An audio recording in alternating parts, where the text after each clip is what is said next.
മഴ ശക്തം. വടക്കൻ കേരളത്തിൽ തീവ്ര മഴയ്ക്ക് സാധ്യത. ദുരിതാശ്വാസ ക്യാമ്പുകൾ ഒരുക്കാൻ നിർദ്ദേശം. 7 ജില്ലകളിൽ വിദ്യാഭ്യാസ സ്ഥാപനങ്ങൾക്ക് നാളെ അവധി. മഴക്കെടുതികളിൽ 5 മരണം. ആമേഴഞ്ചാൻ തോട്ടിലെ മാലിന്യ പ്രശ്നത്തിൽ ഉത്തരവാദിത്വമില്ലെന്ന് റെയിൽവേ. ടണലിൽ അടിഞ്ഞത് റെയിൽവേ ഭൂമിയിലെ മാലിന്യമല്ലെന്ന് ഡിവിഷണൽ മാനേജർ. മാലിന്യ നീക്കത്തിന് അടിയന്തര യോഗം വിളിച്ച് മുഖ്യമന്ത്രി. മന്ത്രിമാരും MLA-മാരും മേയറും റെയിൽവേ ഉദ്യോഗസ്ഥരും പങ്കെടുക്കും. പുതുപ്പാടി തട്ടിക്കൊണ്ടുപോകൽ കേസിൽ 4 പ്രതികൾ അറസ്റ്റിൽ. തട്ടിക്കൊണ്ടുപോകലിന് പിന്നിൽ പണമിടപാടെന്ന് പോലീസ്.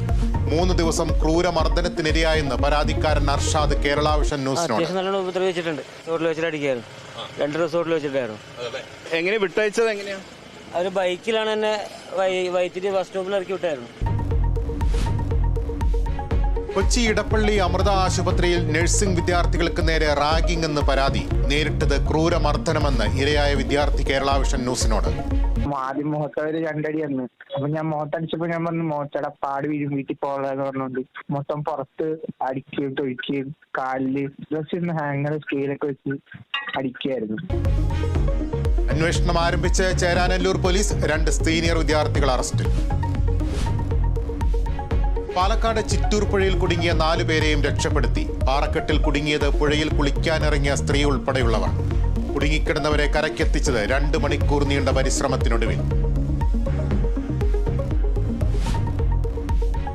നടൻ ആസിഫ് അലിയെ അപമാനിച്ചെന്ന വിവാദത്തിൽ പ്രതികരണവുമായി സംഗീതജ്ഞൻ രമേശ് നാരായണൻ. ആസിഫ് അലിയെ താൻ കരുതിക്കൂട്ടി അപമാനിച്ചിട്ടില്ല.